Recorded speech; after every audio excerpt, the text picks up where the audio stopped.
It was deliberate, it was premeditated, and it was evidenced by the nature and extent of the fatal injuries inflicted and the fact that the defendant at the time had already committed numerous other killings in a similar fashion. DeAngelo's intent to rape and to steal also was demonstrated by evidence found at the scene and the fact that he had already committed a very large number of rapes and thefts in a similar manner.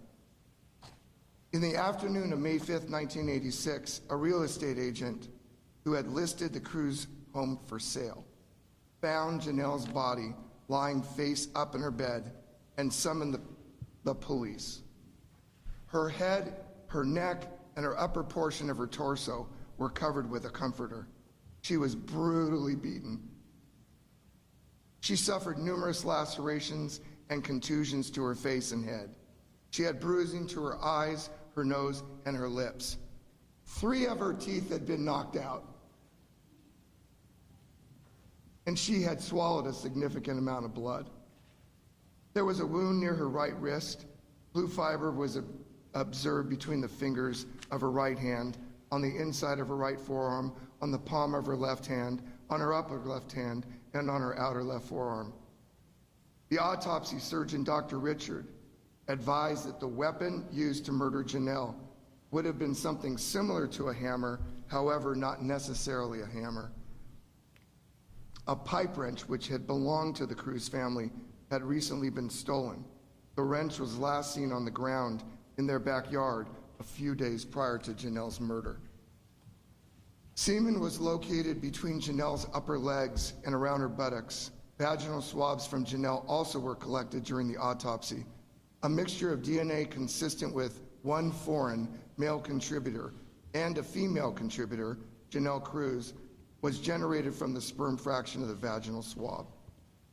On December of 1996, the Orange County Sheriff's Crime Lab established DNA matches to the Harrington, Whithoon, and Cruz cases. In 1998, the Orange County Sheriff's Crime Lab matched all Orange County cases to the Ventura case. In June of 2001, again, the same lab confirmed that the DNA from the Contra Costa rape cases matched to the Orange County and Ventura rape murders. In April of 2011, the California Department of Justice conducted additional DNA testing on Santa Barbara's Domingo Sanchez murder victim case. Those DOJ uploads to the DNA database from the Santa Barbara case were put into CODIS, and the results, which linked the DNA from the Santa Barbara murder case to the Contra Costa, Orange County, and Ventura cases. On March 12, 2020, a buccal swab was taken from you, Mr. DeAngelo, and the DNA profile from that buccal swab matched the DNA to the foreign male contributor from the sperm fraction of Janelle Cruz. The probability of choosing an individual at random who could be a possible contributor is more rare than 1 in 1 trillion unrelated individuals. Thank you, Your Honor. Thank you, counsel. Defense counsel, wish to be heard as to factual basis? No, Your Honor.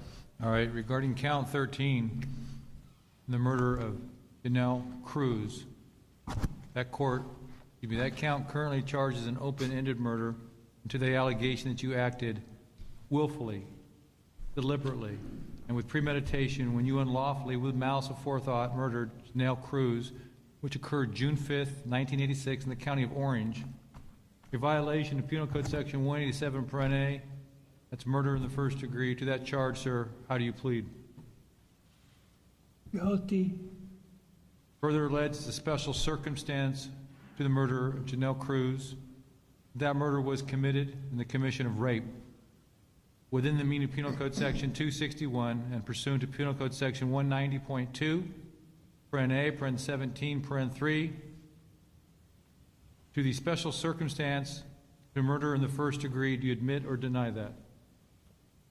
I admit. It's further alleged as a special circumstance to the murder of Janelle Cruz that it was committed in the commission of a burglary within the meaning of Penal Code Section 459 and a violation of Penal Code Section 190.2 paren A, paren 17, paren 7, to that special circumstance of murder in the first degree, do you admit or deny? I admit. Court finds that Mr. DeAngelo has made a knowing, voluntary, and intelligent waiver to his rights to jury trial, the confrontation, and against self-incrimination. Court further finds a plea was made voluntarily and with an understanding of the nature of these charges pending, as well as the consequences of this plea. Court does find there's a factual basis for the plea and the admissions. Do the people accept the plea and the conditions stated on the record? I do, Your Honor. Court accepts the plea and the conditions stated on the record. As to count 10, court does find Mr. DeAngelo guilty. Count 10, violation of Penal Code Section 187, paren A, murder in the first degree of Patrice Harrington. Court further finds that the murder was committed during the course of a rape in violation of Penal Code Section 190.2, paren A, paren 17, paren 3, based on his admission. Court further finds that the murder was committed in the course of a burglary in violation of Penal Code Section 190.2, paren A, paren 17, paren 7, based on his admission. As to count 11, court does find Mr. DeAngelo guilty. Violation of Penal Code Section 187, murder in the first degree of Keith Harrington. Court further finds that that murder was committed in the course of a burglary in violation of Penal Code Section 190.2, paren A, paren 17, paren 7, based on his admission. As to count 12, court does find Mr. DeAngelo guilty. Violation of Penal Code Section 187, paren A, that's murder in the first degree of Manuela Wittoon. Court further finds that that murder was committed in the course of a rape. Violation of Penal Code Section 190.2, paren A, paren 17, paren 3, based on his admission. Court further finds that that murder also was committed in the course of a burglary. Violation of Penal Code Section 190.2, paren A, paren 17, paren 7, based on his admission. Court further finds that that murder was committed during the commission of a robbery, violation of Penal Code Section 190.2, paren A, paren 17, paren I, based on his admission. As to count 13, court finds Mr. DeAngelo guilty. Violation of Penal Code Section 187, paren A, murder in the first degree of Janelle Cruz. Court further finds that that murder was committed during the commission of a rape within the meaning of Penal Code Section 190.2, paren A, paren 17, paren 3, based on his admission. Court further finds that murder was committed in the course of a burglary within the meaning of Penal Code Section 190.2, paren A, paren 17, paren 7, based on his admission.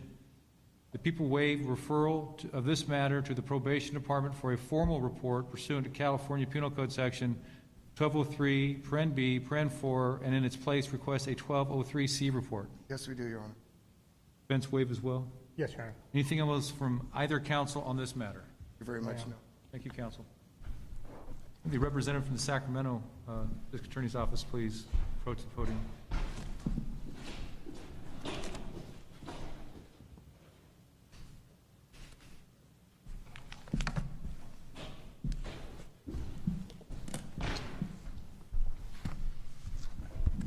Please restate your name for the record, please. Good afternoon, Your Honor. Tin Ho on behalf of the people.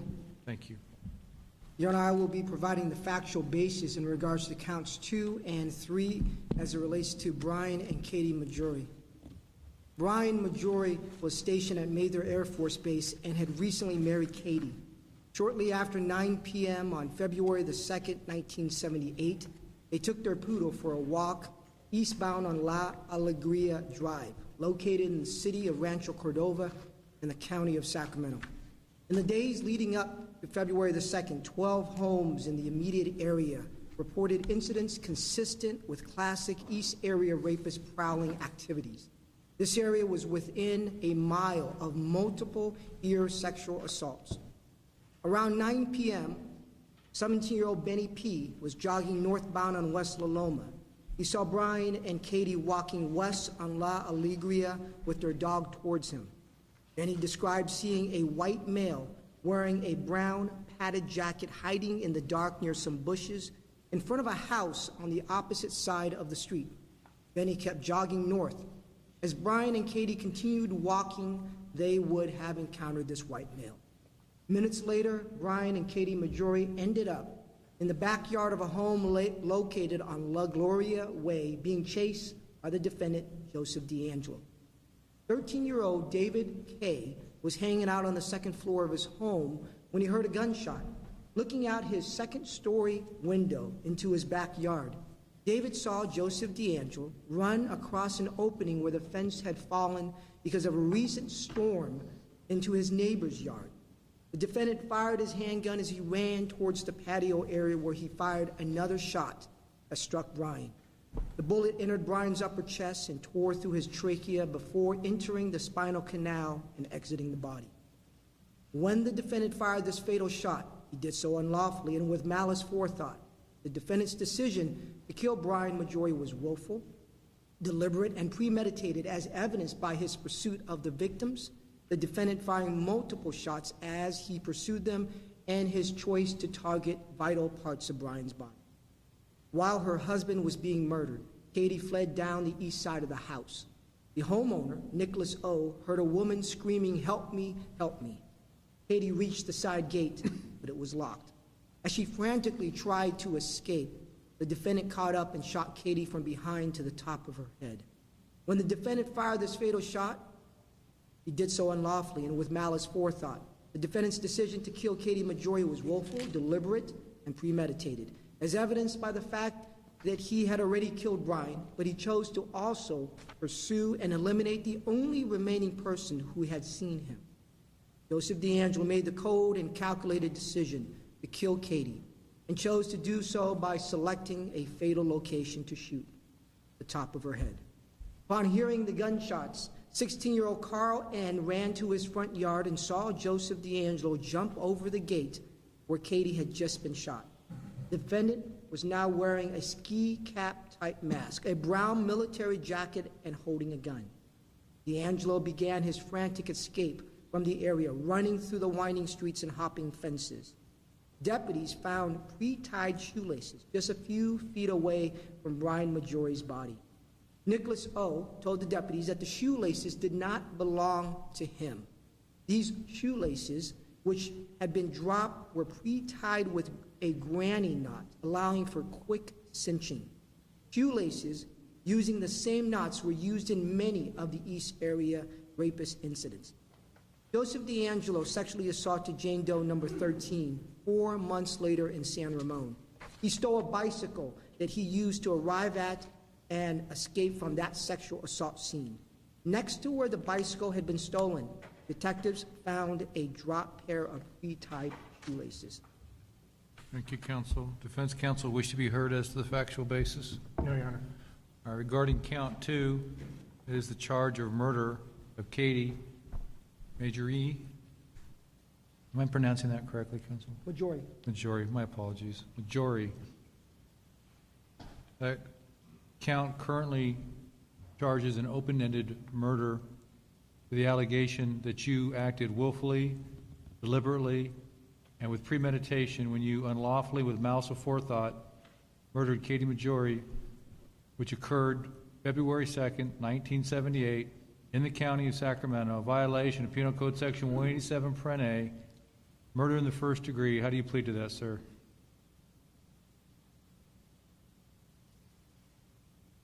Guilty. There's also an allegation that you personally used a firearm in the course of that murder, violation of Penal Code Section 12022.5. Do you admit or deny that? I admit. Regarding count 3, charge of murder of Brian Maggiore. That count currently charges an open-ended murder to the allegation that you acted willfully, deliberately, and with premeditation when you unlawfully and with malice aforethought murdered Brian Maggiore, which occurred on February 2nd, 1978 in the county of Sacramento, a violation of Penal Code Section 187, Paren A, that's murder in the first degree. How do you plead to that, sir? Guilty. Also an allegation that you personally used a firearm in the course of that murder, which is a violation of Penal Code Section 12022.5. Do you admit or deny that? I admit. Further alleged in counts 2 through 13 that you did commit multiple murders within the meaning of Penal Code Section 190.2, paren A, paren 3, and of the Penal Code Section 190.2, paren C, paren 5, do you admit the multiple murder special circumstance? Do you admit or deny? I admit. Counsel? Thank you. Your Honor, factual basis for count 14, Jane Doe 1, September the 4th, 1976. On the evening of September the 4th, 1976, Jane Doe number 1 went to her parents' residence located on Crestview Drive in the city of Carmichael, County of Sacramento. The victim went to her parents' residence to do some laundry. At approximately 11:15 p.m., she loaded the clean clothes into her car that was parked in the street in front of the residence. After placing the laundry inside the car, she turned around and was suddenly confronted by Joseph DeAngelo, who told her, "Don't scream." DeAngelo immediately punched her in the face and broke her nose. After the victim fell to the ground, the defendant dragged her to the side yard of the residence, which was not within view of the street. At this point, DeAngelo forced her face down onto the ground and tied her hands behind her back with some shoelaces that he brought with him. At knife point, DeAngelo led her into the residence while threatening to slit her throat. He said, "All I want is your car so I can get to Bakersfield."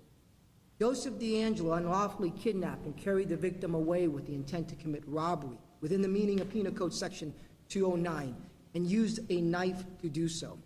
DeAngelo's decision to move the victim away from the driveway, down the side yard, and ultimately into the house was more than merely incidental, as it substantially increased the risk of harm to her above and beyond the crime of robbery itself.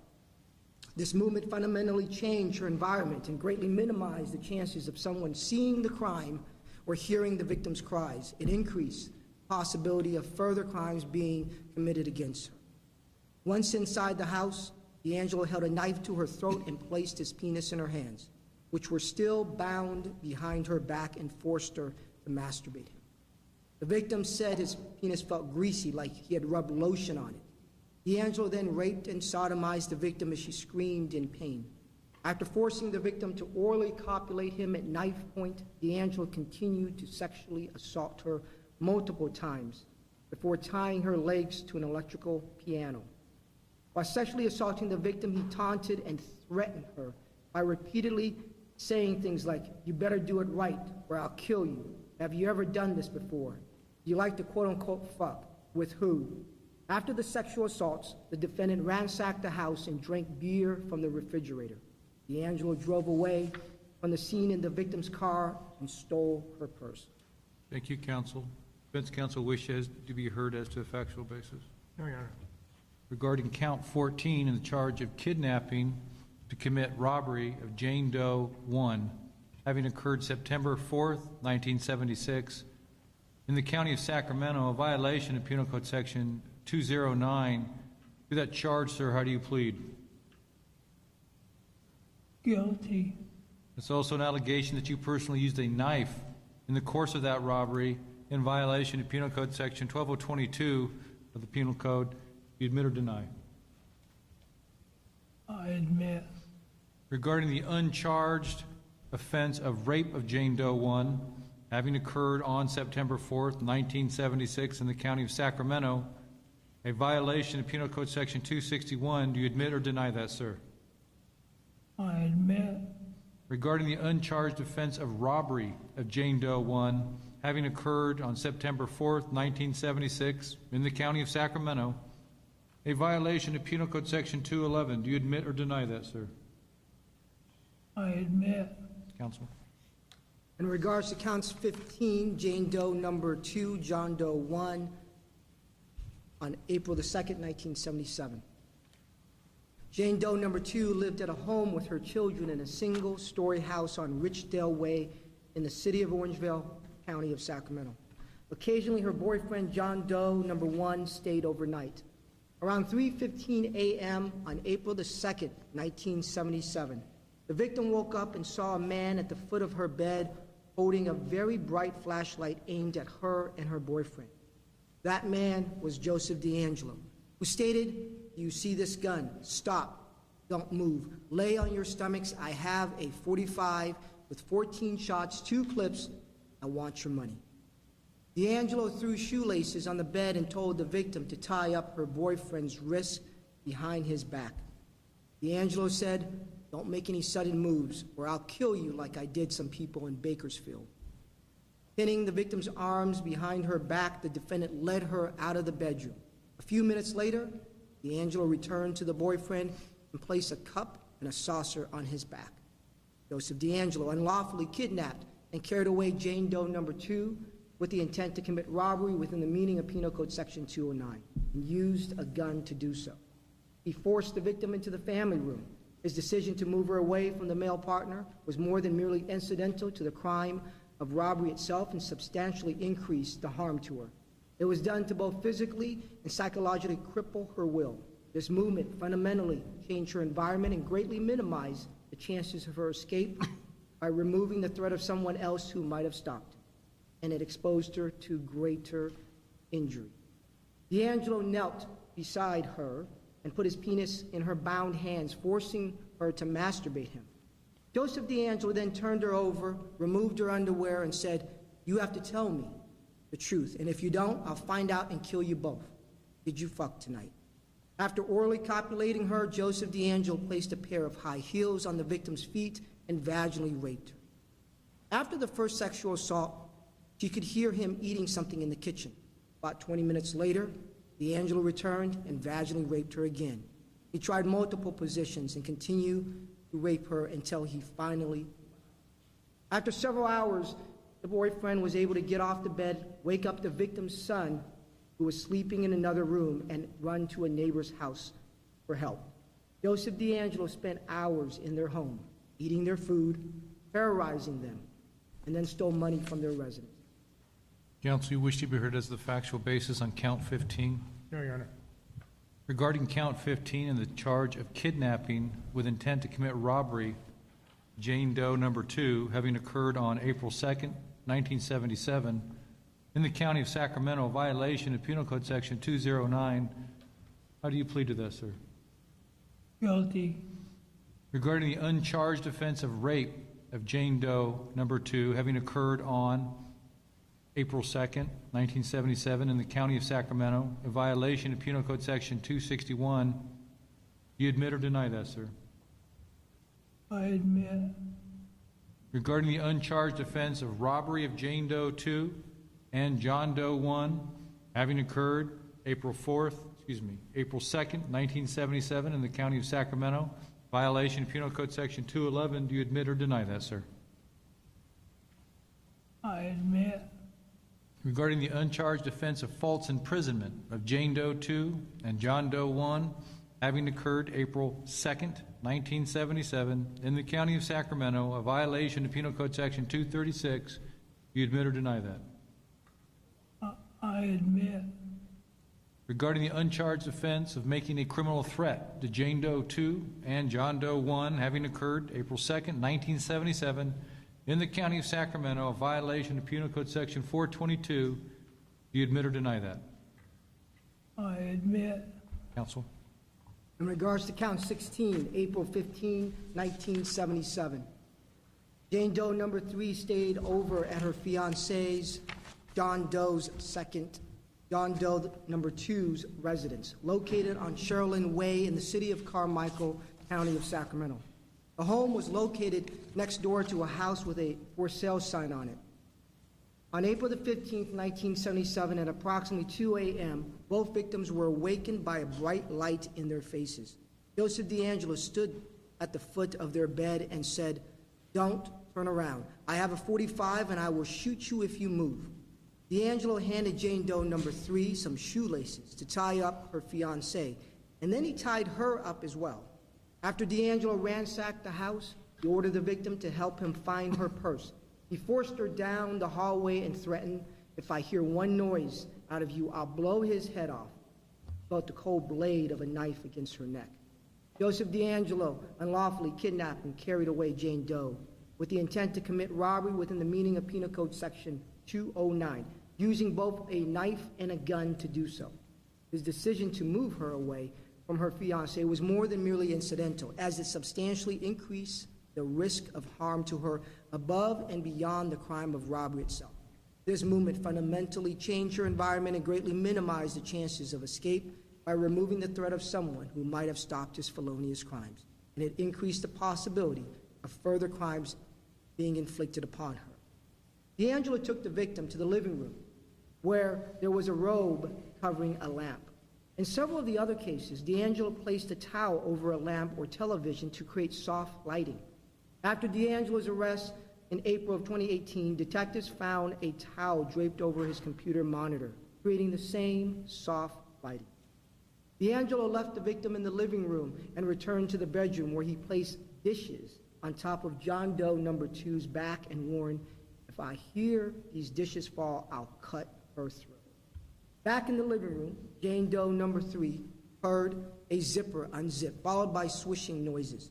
DeAngelo placed his penis in her hands, which were tied behind her back, and made her masturbate him. He then rolled her over and committed vaginal rape.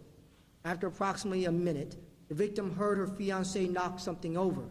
DeAngelo got up and went to the bedroom. When he came back, DeAngelo forced the victim to orally copulate him before raping her several more times and forcing his penis into her rectum. When she cried out in pain, he told her to shut up. Sexually assaulting the victim did not sufficiently satiate his sadistic proclivities, because he also taunted the victim, telling her things like, "You didn't know you would be sucking my dick tonight. Do you know what I'm doing? Where am I doing it?" and demanded that she say, "In my